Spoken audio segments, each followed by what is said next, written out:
with all that research. I'm so glad I did all that research. Me too. So we're going to call up Russell Tomas, and let's do it right now on the Skypes.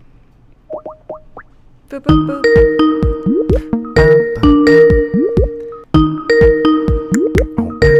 This one is so much more jazzier. I love this one. Hey!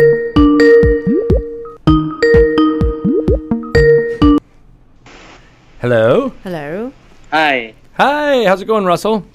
Pretty good, pretty good. Hi, Oh. Kelly. Hi, Greg. Hi! There you Hi, are. nice meeting you. Good to see You you. see me? Yes. All right. So Okay. your name is Russell Tomas. Am I pronouncing that correctly? Depend. Well, Tomas works, but some people call me. Just say Russell Thomas is fine. Oh, okay, He did perfect. say Thomas at first, and I said it's probably Tomas. Yes. So I messed it up. From all of our 4 years of taking Spanish. Mine is like 12 years of Spanish. But you are calling from the Philippines, is that right? Yeah, I'm currently in Manila. It's 5 a.m. here. Whoa. Yeah. It is a different time zone. That's crazy. You got up early to talk to us? Or you have Actually, not I gone to haven't bed? slept. I've You been have- working the whole night, and this is my normal hours. Oh. It's easier to develop games during this time of the night. Okay. That makes Good. sense. Yeah. So are you a native of Manila? Have you always lived there? Yeah, I've lived here most of my life, though I go back and forth to the U.S. Pretty regularly. And you are have been playing Dungeons and Dragons for a very long time. Is that right? Yes, I think by this year, about 30 years now. That is a long time. Yep. Yes, 1988, if I remember correctly. Wow. It was introduced to me at that time. Oh, I was in this is college. An Yeah. anniversary. I got a hold. Yeah. I got a hold of a DM's guide. I think it was the Advanced Dungeons and Dragons DM's guide, Mhm. but it was just that there was no player's handbook. So for about a year, I just had that book. So I was just learning it without the player's handbook. So I couldn't really play it, until I found a group that I could play it with. That's awesome. So what was your first inspiration to get into it? I've always been, fascinated by I read a lot of fantasy books back then, and then I think at that time what got me into it was really reading a lot of the Dragonlance books, like the story of Raistlin and Caramon and all of them. It really sucked me in, and after that I was hooked. And then when I saw the book, and then I heard about it, I've been hearing about it, but it took a while before I actually got to play the game with actual people. For the time, it was just me and my brother. We would be playing. I don't know if people remember it, but there was a random dungeon generator in the DM's guide. Yeah. So we were just playing, just the two of us. So we would randomly roll what's happening, and we would play in the game and see what would happen. Oh, so they're it was almost like Dungeon Master list? Like you guys were both players? Yeah. We were both players, and we very didn't have a creative. dungeon master, so that's what we would normally do. Oh, that's awesome. And I know we'll talk more about this, but you're working now with your brother on a digital role-playing game right now, right? Yeah, we're creating a game. Me and my brother and some friends, we're building a game called Grey Walker's Purgatory. Mm-hmm. Yeah, it's the first in a series. It's a turn-based RPG, strategy RPG. It's set in a supernatural post-apocalyptic setting. So I guess you could say that the game is a mix of XCOM, Fallout, and Jagged Alliance combined. That's pretty much how the gameplay goes. With some hefty Dungeons and Dragons story references in there, I'm sure. Oh, definitely. Basically, the whole my whole career in game development was really inspired by role playing. Most of it being Dungeons and Dragons, since most of my life that's what I've been playing, except for, of course, testing all the other new systems. But pretty much we always go back to Dungeons and Dragons. I've played through pretty much every single version of Dungeons and Dragons since I started. Wow. Yeah. That's a lot of history. That is a lot of history. I think it's really cool Yeah, it is a lot. that you and your brother started off rolling dungeons together, and then here you guys are still doing that 30 years later. Making That's your pretty own cool. game. Yeah. So when you were yeah. reading... Oh, sorry. Go on. No, go ahead, guys. Sorry, I'm sorry. When you were reading the Dragonlance books, did you know that was Dungeons and Dragons? I'm always curious. Not at start. Yeah. Actually, I never really knew it was until later on when I saw some modules that were showing it that it was from the game. So I was like, okay, so which came first? Did the book come first, or was the modules came first and then they made the book out of it? So I wasn't really sure. We'll have to talk to Tracy Hickman and Margaret Weiss and find that out. Right. Up to this day, actually, I'm not really sure which came first. So, yeah, if you could ask that for me, that would be great. Chicken and egg, right? You never know. Yeah, it's always funny because a lot of people will read the Dragonlance novels or the Forgotten Realms novels, and they don't always know that that it's Dungeons and Dragons. Well, I was a kid around that age too, and I thought I wasn't sure. Like I think I knew what Dungeons and Dragons was, but I wasn't familiar enough with how the Dragonlance novels work and how modules work and how these were coming out all at the same time. Like I wasn't really sure either as a kid, and I think that was part of the charm of it. Was like, am I playing Dungeons and Dragons by reading these books? Am I, am I, so you weren't really, but just like you, I was fascinated with those characters, Raceland and Caraman, and how they interacted. Yeah, and I actually remember a little now.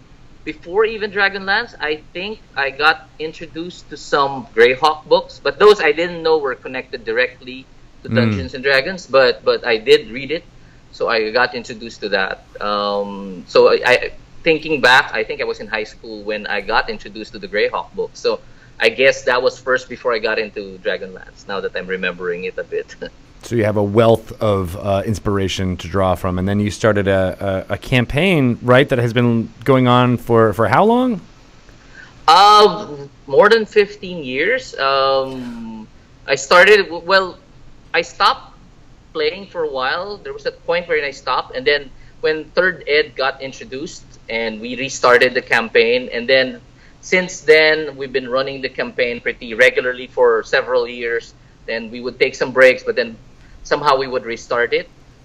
In some situations, instead of continuing the main story, though, we'd start with a fresh new batch of adventurers, but they would be all in the same world and they'd be connected to the same storyline, so they'd all be running around in the same story. So it was like a continuation of what everything was going, what everything was happening in the game world itself. It was set actually in the Forgotten Realms, though it was of course modified with everything they did, and with a few tweaks here and there to make it match the players with the way they were playing.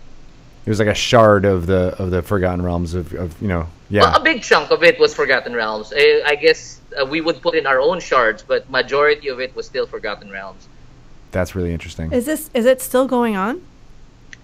Yes, actually it is. I actually just started a new group.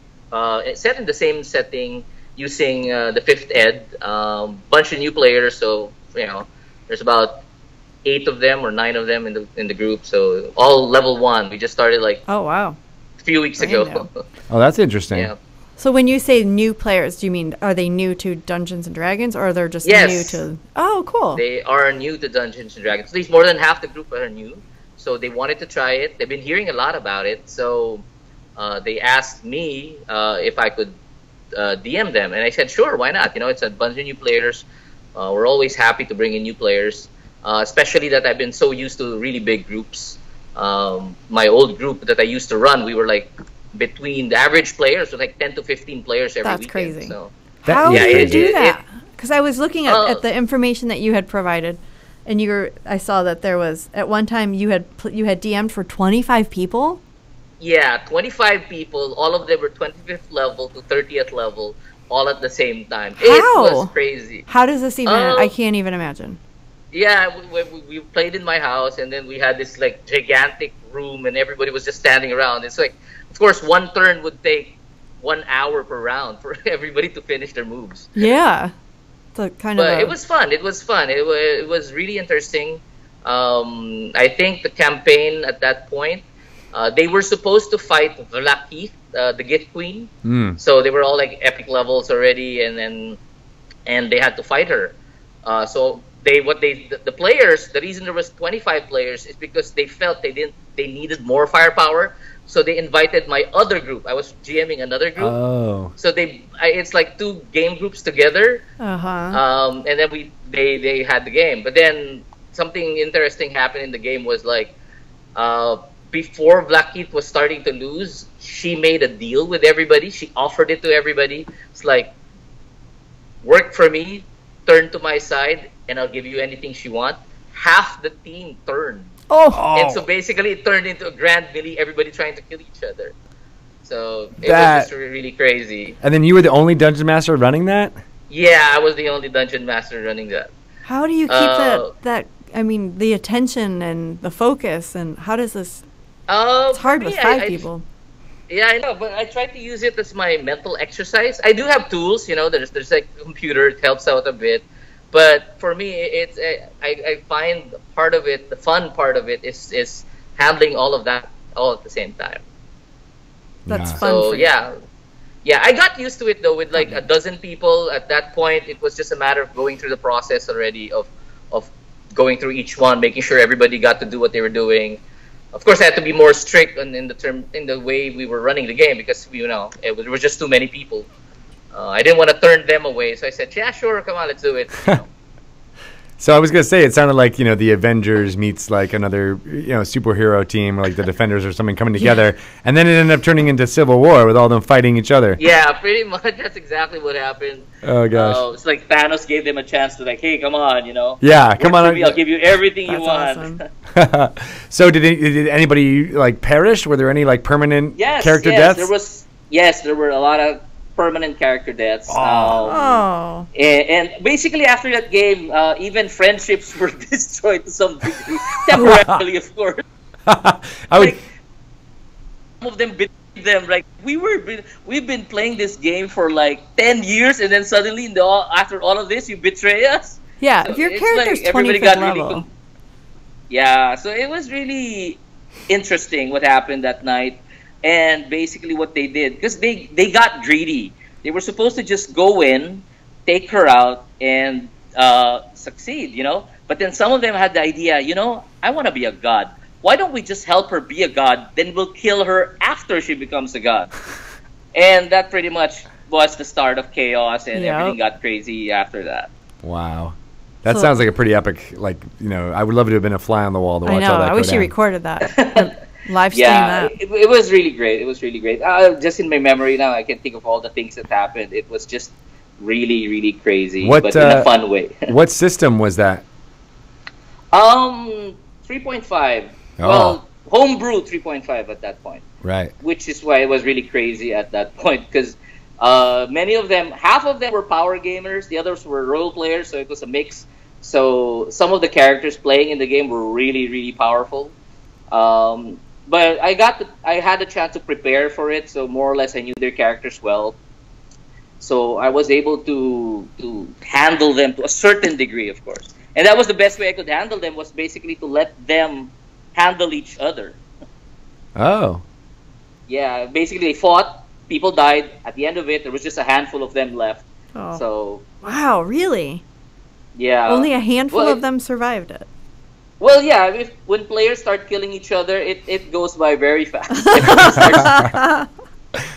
I guess that's one way to put that on speed things up. Yeah, that's crazy. Yeah, it was definitely one way to speed things up. And at least I didn't feel guilty as well, because I didn't have to do it myself. So yeah, sure, go for it, What? So now you're just getting into 5th edition. Is it some of those same people in that group, or you said they were all new? No, these are all a bunch of new players. They're all, half of the group has just heard about Dungeons and Dragons. Obviously, there's been a resurgence of it even here, especially after watching Stranger Things. Oh, people have been asking about it. People who's never really role played before but have heard of it. So they heard about me DMing pretty regularly, and they asked me if I could do it. So I said, sure, why not? How is it going so far? Are people... So far, so good. They loved it. The first session went really well. The good thing with this group is they're new, so nobody's really trying to be power gamers. Everybody's just trying to be role players. So it's a bit more fun, and it's a bit more relaxing than my usual games when I'm playing with the power gamers. Oh, I bet. Yeah, you mentioned that a couple of times. Do you feel like there's a dichotomy between those two?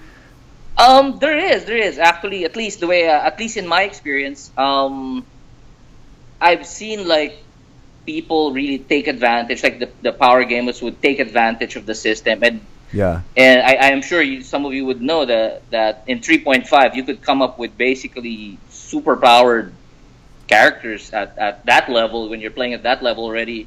Even at lower levels, it was really crazy already. So, and then there were those who were so focused more on building their characters in terms of role playing that you could really see the ones who are more concerned with the stats and roles rather than those who are concerned with what they're doing as a character.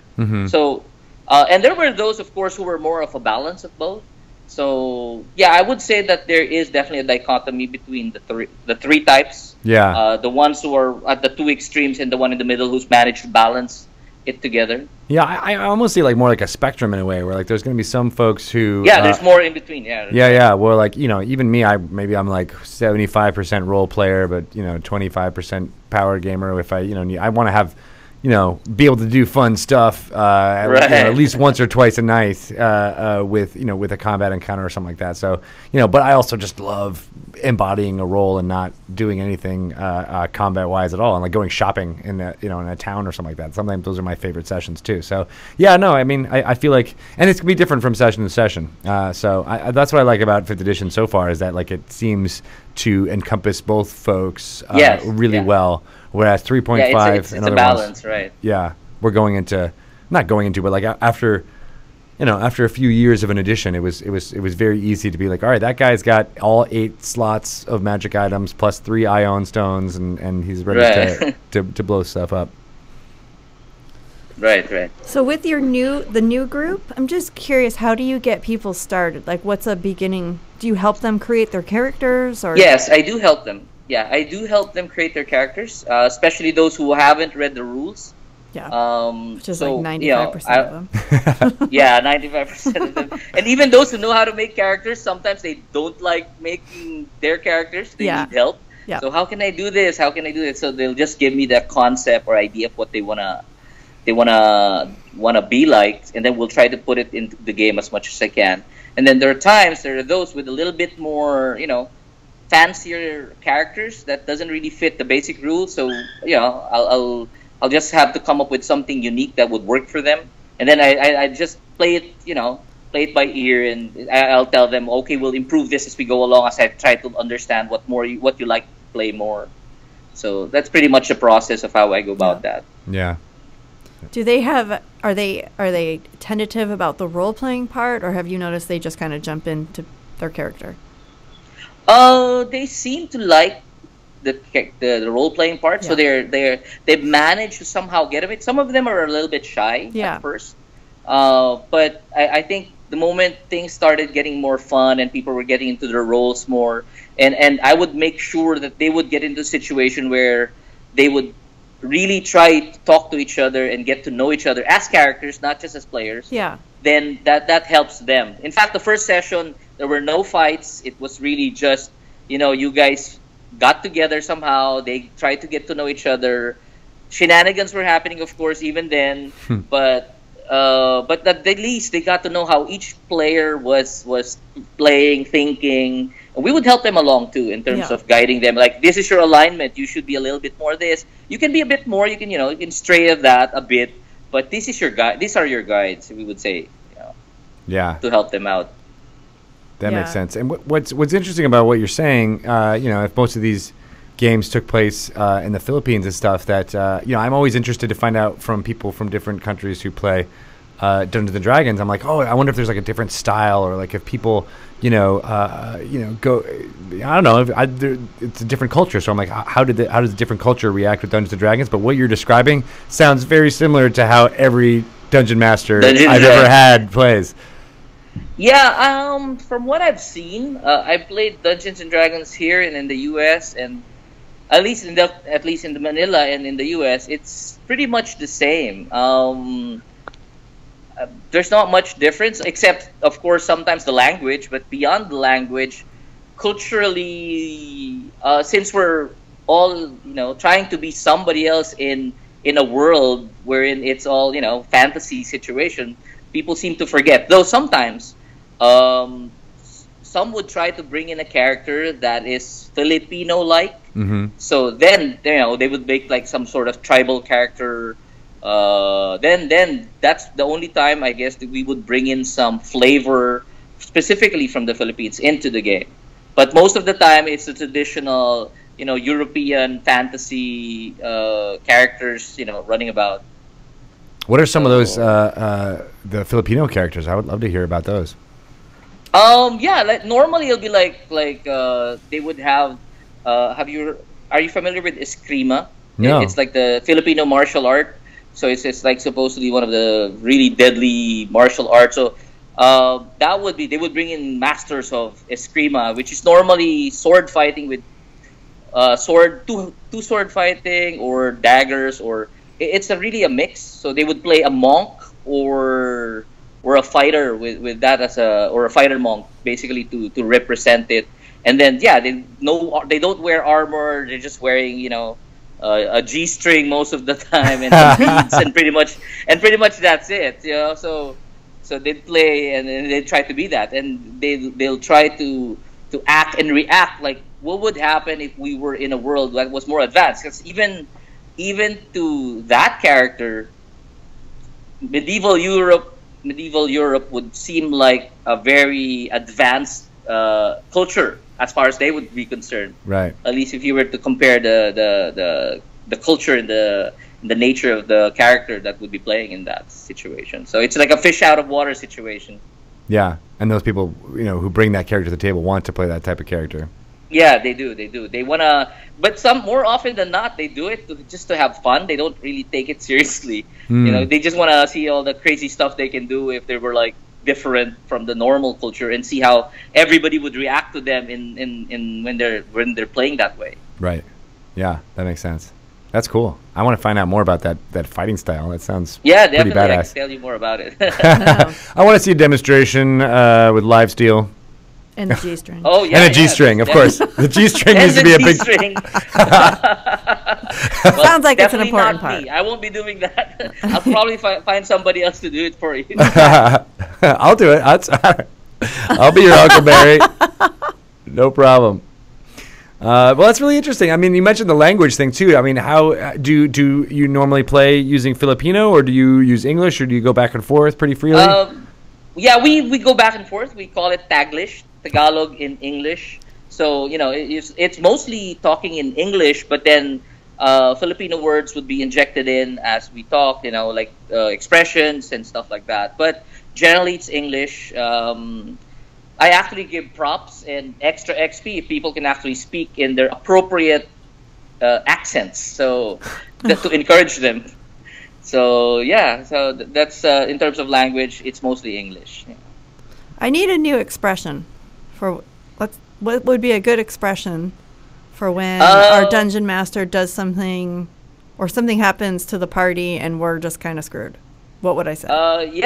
We would normally say patay ka na, which would mean you're dead. Oh. Dude. What is it again? I say patay ka na. Patay ka na, which means you're dead. Patay ka na. I'm going to say that. Yeah. Okay. Yeah, patay ka na. You're dead. You're dead. Patay ka na. Yeah. I like that it was the dude afterwards too. Yeah, well, I normally say the dude translate. because they're like they can't believe that it happened to them, so they're like, "What? I'm dead." And it's like, "Yeah, you're dead. Sorry." Time to create a new character. Yeah, actually, my players call me the evil GM since that's I one put of my them in questions. such evil situations. Which is weird because when we're talking to you, you seem so kind and nice. Oh, and you're like bringing the I'm new nice, people but in. as a GM, I try not to be. Really? Like, what do you do? How do you antagonize your players? Tell me everything. Well, I take note of everything they do. Oh. It's like I take note. Like there was one time, this cleric had I think it was he had the ring of spell turning, and he was fighting this solar, I think, or something like that. So he casted a spell, and then it rebounded. But I think the solar also had a spell resistant, spell turning on. So and then they rolled for it, one of the effects was the Solar would be, or both of them would be sent to different planes of existence. So that happened, and they got rid of him. But 3 to 5, I think it was 4 years later, that character, they found that character, and basically it bit them in the ass. You know, stuff like that. I would bring back and make sure they pay for the things that they do. Whoa. You know, there is no action, that there is no opposite reaction. So it's like foreshadowing. It's like they do something now, they don't deal with it for the next gaming sessions, but 1 to 2 years down the line, they'll start feeling it like, wait, I know this guy. Oh, you're the one who did this to me. And then that's when they realize, oh shoot, this is what we did. Oh no, then that's when they realize, That's oh, amazing. I can't believe that was like 2 years ago. Yeah, and your campaigns last for like 25 years, so that's a lot for you to remember. Yeah. Well, I take notes.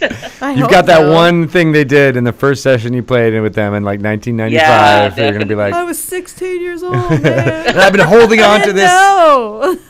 Yeah, some of them can't even remember, but we would try to, and then some would remember, then try to remind them, hey, this is when you did that. You know, it would be just so funny. And the look on their faces actually is just precious, because they can't believe that thing came back. After all this time, it happened to them later on. They didn't realize that I was taking notes, and that's what they did. Then they thought, that was nothing, and then later on, it bit them back. Oh my God, that's the best. So funny. Yeah. I got to take better notes. In talking to Joe Manganiello, that's why he hates having loose ends, is what he calls it. He's like, if anything happens and you screw these over. guys, my players leave a lot of loose ends. Yeah. I guess that's true. An interesting way to look at DMing is that your players are kind of just constantly dropping story hooks wherever they go. Yes, they are. Like there's just things that I do. never thought about it that way. You can just keep picking up what they're doing and add it back into the story 16 years later. Yeah, we try to do that. Definitely. That is really cool. Makes it more interesting and builds on their characters too. Yeah, because each detail just gets added to the sheet, so to speak, of like, you know, all the things that you've done and can be used and turned against them in the future. Yep. Right. I love that. Yeah, so I definitely want to talk about the publishing comic books and the game that you're working on, but it sounds like you've been DMing for so long and you're very prolific and you like to tell stories and all, but I'm wondering, were you drawn to being a dungeon master because of your love of storytelling, or did your love of storytelling come out of your love of DMing? Or was it just kind of a match made in heaven? I guess I can't really remember which came first, actually. More chicken and the eggs. Yeah. Yeah, more chicken and egg situation. But all I can remember, though, is when I DM'd, it was basically by, I had no choice. There was no DM, and eventually, like, my brother started DMing.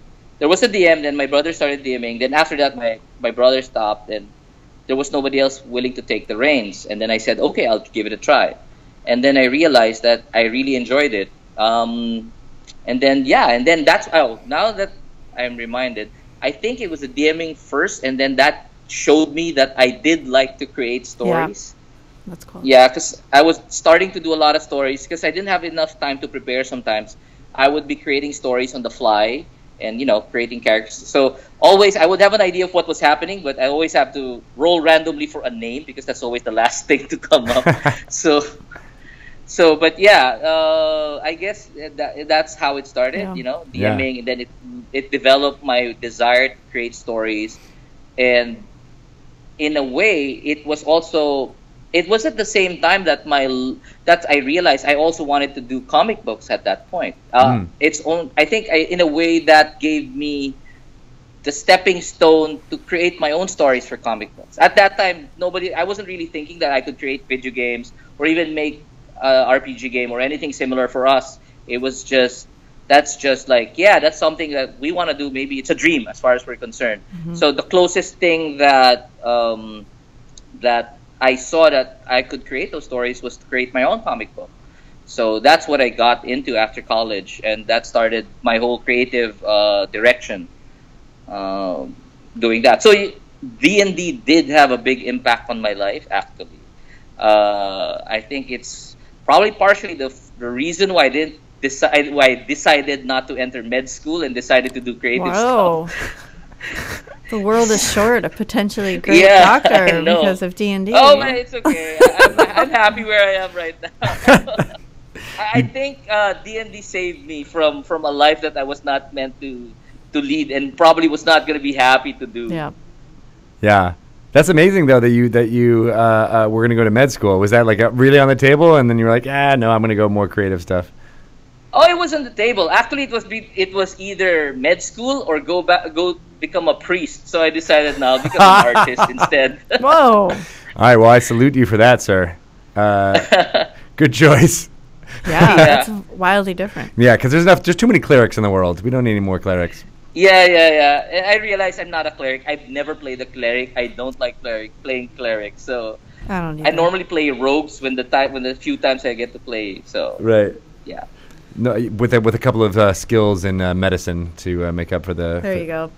For the medical school. No, not really. I try to avoid that as well. I don't like to be a healer at all. It's very stressful. Yeah, I don't like the healing. Yeah, part. For sure. So tell me about the comic books that you made. I did comic books for only a short time. I think maybe 2-3 years, at least really into it. We created a comic book called Archon. Back in the Philippines back then, there was not that many comic books of that nature. There were comic books, which we called it's comics with a K. Yeah, it's basically local stories done in Tagalog, and they were like short stories. They were not like the superhero types like X-Men or Avengers, nothing like that. So at that point, we wanted to do those kind of stories, Avenger types, X-Men type stories. At that time, Chris Claremont, I think, was really popular, and I was so much into X-Men that I wanted to do something like that. So, and then I thought to myself, yeah, that is something I want to do. And I guess, creating the stories, creating the characters, I decided to do that, and we managed to do it. We found a publisher. I found a team, put together a team, and then we started doing the comic book. And it financially didn't do too well, but in terms of exposure and it gave me the credibility as an artist. So we were able to create some really good characters at that point, and we did get a lot of attention because we were one of the pioneers of that kind of creative endeavors during that time. That was like in the 1996 or 95 or something. Oh wow, like that. Okay, that early.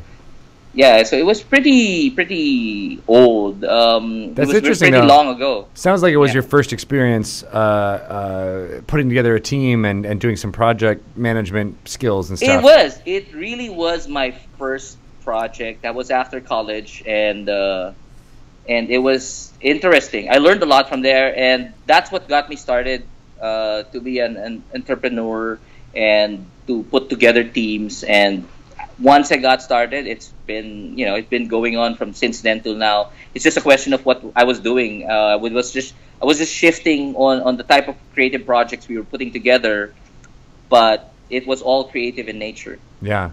And is that transferred into starting up Dreamlords Digital and working on this video game? Yeah, it was the next transition. We went to comic books, and then I got into a lot of other stuff. Like I even built our own social network, and then we also created. I went for a time. I went into fashion magazines. I was working for a fashion magazine, and then we did it advertising also. So it was a lot of different creative projects here and there. But in the end, I realized what I really wanted to do was create games. Both video games and then eventually, of course, doing role playing during the weekend. So right. Yeah. So you mentioned, we'll get back to the Dungeons & Dragons question, but I wanted to give you an opportunity to talk more about Grey Walkers and what that's all about, because it sounds like it's right up my alley as far as video game genres go. Yeah. Okay. Grey Walkers is basically set in a supernatural post-apocalyptic world wherein heaven and hell merge with earth. Ooh. So it's I like it. Yeah. So that's what happens. So the war between heaven and hell was brought to earth, and basically there was what they called the Trinity War, which is between heaven, angels, demons, and man. So that happened. Actually, the history of this was, I was writing this as a graphic novel supposedly, but then this was like the latter part of the time I was doing comic books, so it was put on hold. And then I realized that I had this story I wanted to tell, and then we started to do when we got into video games. I wanted this was what the story I decided to do.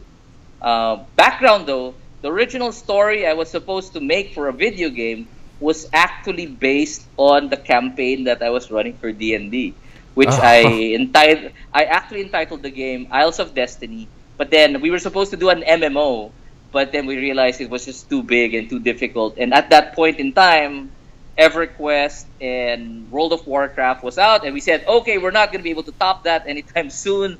So I think we should do something else for the meantime. So that's when Grey Walkers came in. So yeah, that was the story. Oh, but that's like 14 years ago. Is that when you started working on Grey Walkers? No. Grey Walkers. Grey Walkers. That was just the idea back then. It wasn't I really, see. I wasn't really working on it, but we were always thinking about it. But we only started working on Grey Walkers maybe when we set up Dream Lords about 7 years ago. So that's when we slowly started to work on the idea. And it went through several iterations too, actually, before we settled on what we really wanted to do with regards to that. Well, it sounds really cool so far. What now? Are you? You said you're in like alpha stage now, right? Yeah, we're in the alpha stage. We're pretty close to releasing our early access, at least. Oh, cool. We're targeting end of April, but we've been late. We're actually many months late because we've had some complications to deal with, and also we've decided we wanted to really focus on quality. So instead of rushing through the gate, we decided as a group to just focus on making sure that it'll be good. I mean, we were just thinking, hopefully the players will forgive us for being late. When we come up with a game, at least it'll be a good game, rather than rushing out the game and then it's a sucky game and probably they're gonna hate us nonetheless anyway. So we decided, let's just make sure it's a good game. They'll forgive us if it is a good game. So. Yeah, I think that's totally fair. Wanting to have a high quality game. Yes. Yeah, I think we know about that here at Dungeons and Dragons. How it's important to you want to get it right, get that quality right the first time, and that maybe that means releasing less products over a certain amount of time, but you want to get them to be the highest quality ever, and I think that's really commendable. Yeah. And I think if people are backers and waiting to get it, they will be happy to have the game at its highest quality rather than something rushed for sure. So yeah, we're thankful to our backers actually from Kickstarter. They've been very patient with us, and we're very thankful to them for the continued support that they've been giving us, despite the fact that we've been really late. 90 of them are supporting us, like saying, take your time. We're just happy you guys haven't given up, despite the fact that you've been chugging along, and despite all the difficulties, you've still been pushing forward. And we said, we're not going to give up until we're done with this. So, and we're thankful that majority of them are still supportive of us. Yeah. And all you have to do is point them to Shigeru Miyamoto, who said, a delayed game is eventually good, but a rushed game is forever bad. Correct. That's actually our motto now as well. We're like using that as our basis. Like, that's our motto right now. Yeah. Yeah. I don't think it's that unusual either for digital games to just take a little longer. Right. Because something always pops up that you're never going to think about. Yep. So because of all these delays, I'm sure, it's never the easiest thing in the world. There's been lots of stress, but you also mentioned that you use your D&D sessions as therapy a bit, or like you keep them as sacred. And talk a little bit about that to close this out. Yeah. For me, my Saturday week, I call it my Saturday geek nights with my friends. It is like sacred. I need it. I work. My average work, I work 16 hours a day. So every weekend, it's like, okay, no one's going to get, in between my Saturday game. So it's either I run D&D or an RPG game or some other game if they want it. But mostly it's fantasy. Mm-hmm. Or when there's not enough time, we just play Magic, which is also a WotC product. So yeah, it's worthwhile. So that's the urban myth of how Magic was created, was that they needed a smaller game in between D&D sessions. Yeah. Oh, really? I didn't know that. Yeah, but that's interesting. Yeah, that was like one of the pitch things for Richard Garfield and his team, was to be like, all right, here's a game you can pick up and quick play, either waiting for more people to show up or if people cancel and stuff like that. So you're using it exactly the way it was intended to be. Yeah, yeah, exactly. But I'm actually inspired by that. I've been reading a lot of the books. I think there's a lot of new books based on the Magic the Gathering world. Yes. Plane Shift. Yeah. Plane Shift for 5th ed, and I'm actually thinking about running a game for that when I get the time. Maybe after we release early access, I'll prepare something for that. Yeah. Oh, that's a great idea. A great reward to yourself. Yep. For your geek nights on Saturdays after the game is in early access. That makes a lot of sense. Yeah.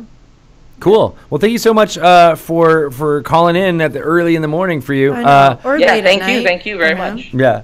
When where can people find out more about Grey Walkers or what you're doing personally, or more about Dreamlords Digital?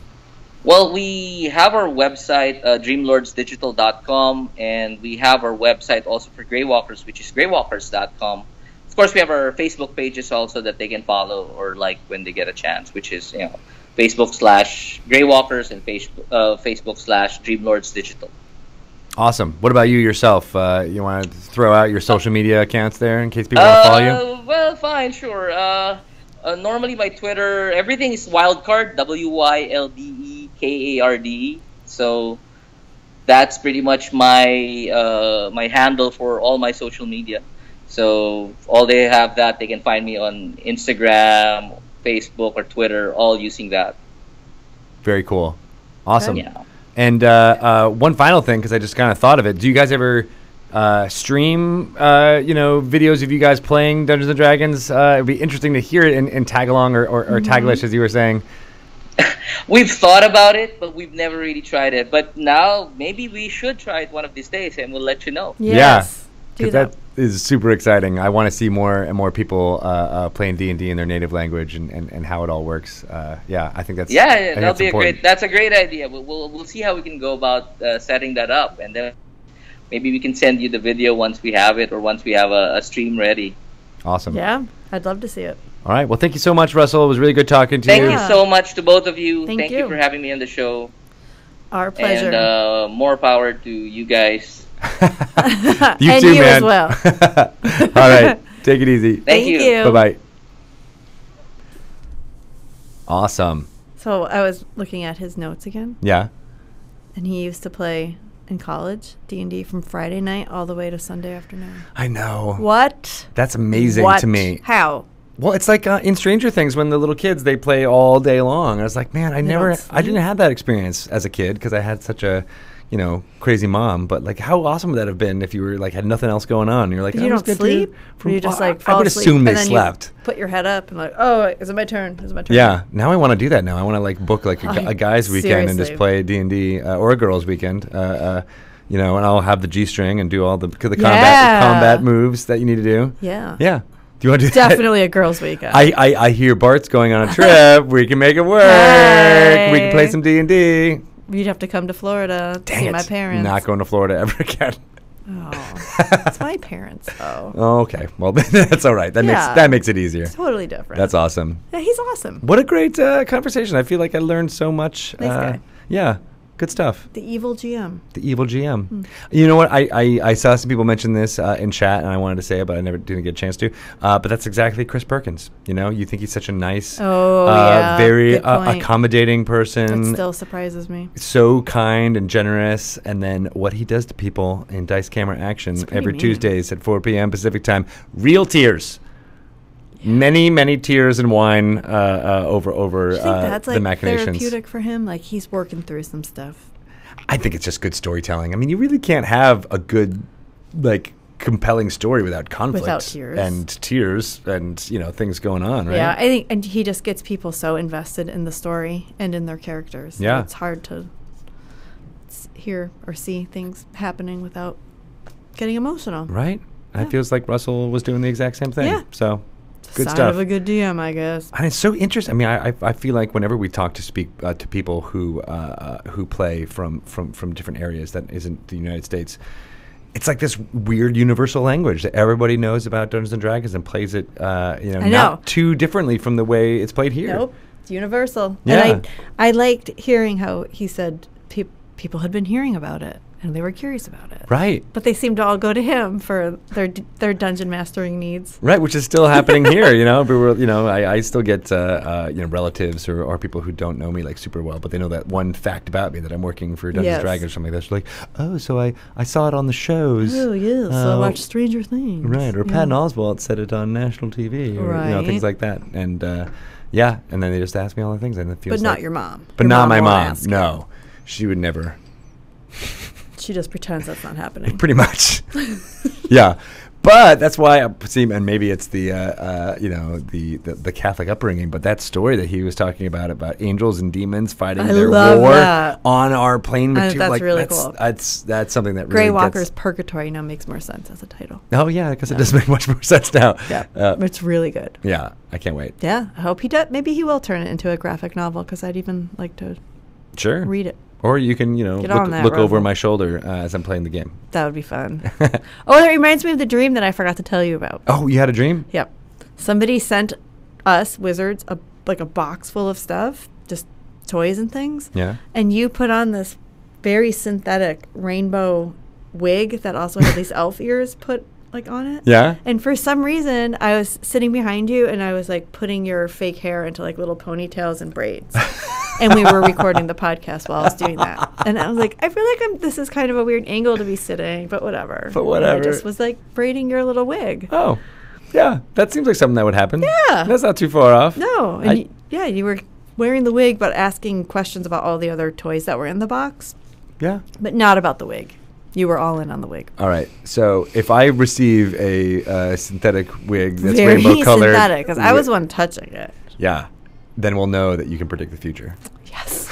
It could be on its way right now. It could be. Let me check my Amazon. Is it gonna be? Oh, it is. Here it is. Oh, there it is. There it is. Oh my God. Amazon Prime now. How did you know? Did you order it in your sleep? Maybe. You sleep ordered. People do that. Slaughtered. Yep. Slaughtered. I slaughtered you a wig. I hope you like it. I like that.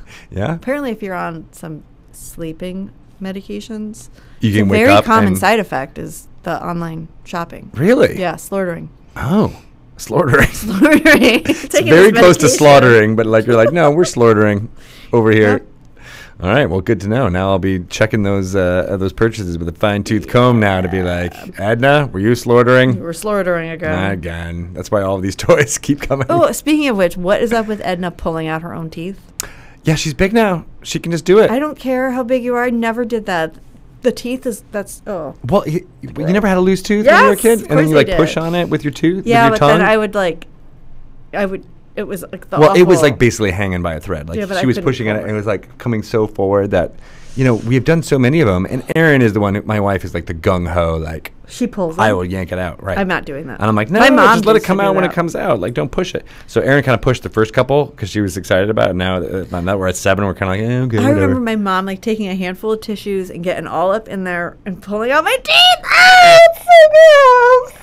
I'm Is it not that ready bad? for this. It's going to happen to I'm Quinny not pulling soon. his teeth out. Yeah. Well, it's all been happening the 5, 6, 7. Or no, I guess really, no, it's 6 or 7, really. Most of it. That's So, going to be Bart's job. You never I'm know. not doing the teeth. Good to know. Good to know. You Saying yank it out, now, Bart. saying it here, putting my just- stake in the ground. And my dad always used to make the thing when I had braces. He's like, "Come here, I can fix your teeth." And he'd be like, "Poof." What? He was joking. He was the most pacifistic guy in the world. He never got into, he hated fighting, didn't like watching boxing even. He was like, I can't deal with this. But he just thought it was funny. It was like, this is so much money. I can fix seriously. your teeth. I'll fix your teeth by knocking them all out of your head. No, it was he was going to hit him into braces. place. Oh. Or at least that's how I interpreted it. Maybe it wasn't. Maybe he just He was going going to knock them all out. You're going to have dentures from now on, kid. That's the way we'll solve Yep. this problem. You know how not to get braces? Don't have teeth.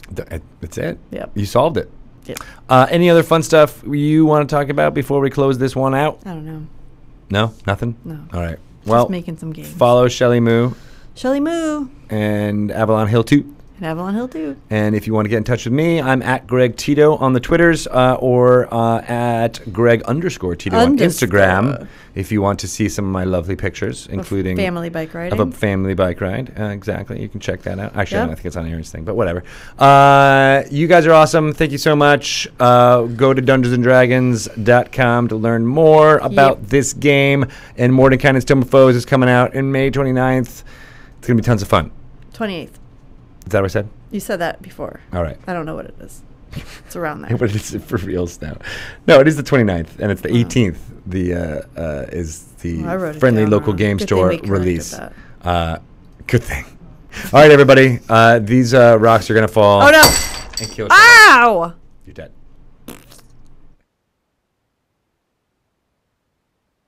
Are we?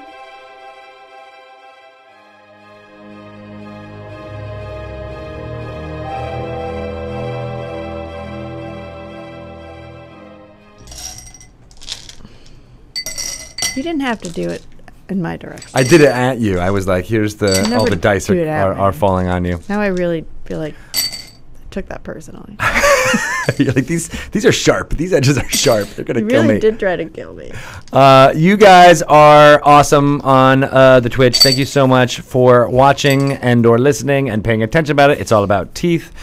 We are going to be off next week. I said that at the top, but I want to make sure everybody knows no live recording here today, but we'll be back on the following, what's that called? Monday? That's right. That's the day that we do this. I'm going to call up and show you. Maybe I can even tell you who we're going to be talking to, because I am. No, because you're going to reschedule.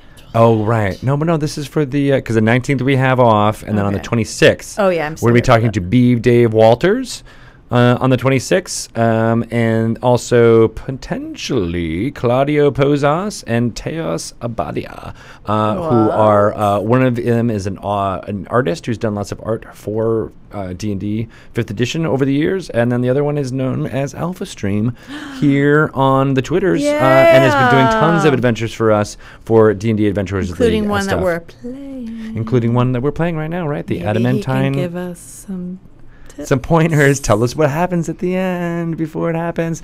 Next week completely off, but as I mentioned, Bart will be starting the Mordenkainen's Mayhem next week. Yep. That's right. Are you playing next week? I'm on the 26th. You're on the 26th. Okay, that's great. There'll going to be an article posted on Dungeons and Dragons today or tomorrow or later on this week, detailing all of that. But it's going to be super fun. It's going to come in after these live recordings of Dragon Talk.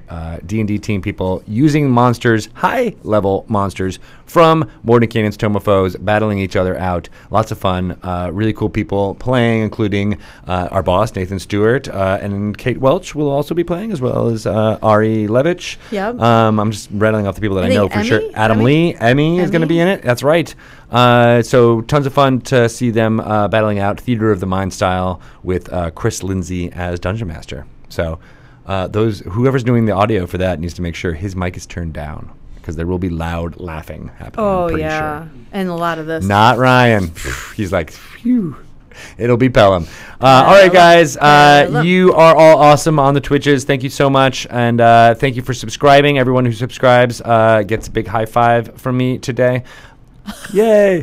And today only. You will be getting some ads in the next couple of minutes as we run some ads here if you are not a subscriber. But you got lots of fun emotes coming to you, as well as, actually we should recycle out and do some more of those, because I think we had a lot, so we got to rotate them out. So thank you to everybody who subscribed for the all of the months that we've been doing here. I see it's my 6-month anniversary, which I'm not necessarily sure is true, but I know there's some people who've been subscribing this whole time, so you're all good people. And thank you to Lauren Oboe Crazy, who's been making this all happen here in the chats. In fact, we love you, Lauren. Reminding you the exact same. Oh, Rainbow Wig Tito emote. Oh, that'll make your dreams come true. See, I did predict the future. You did predict the future. That is a great idea. With little tiny braids from me. Mordenkainen's Mayhem. Lauren, and I think it'll be we're aiming for around 4 p.m. Pacific times on Mondays. So we have to be on time. We have to be on time, right? Because we're only going to do one interview I think, and then one like segment recording here on the Dragon Talk. Because sometimes we book too much and we get too far ahead. Like even now, we're like a month ahead on the Dragon Talks already without even trying. It just kind of happened. Early. It's only May. It's March. only March. So that's why we're taking next week off. It'll be fine. All right. So I've blathered on enough. Thank you guys. Thank you, Rob and Laura, for subscribing. Rob, you're awesome. He's the guy I met in HasCon. So I'm glad that you're subscribing again. You are the best. Yeah, nice. yeah. What? All right. I'm gonna say goodbye for reals now. Bye, it's hard everybody. to say goodbye. It's so hard.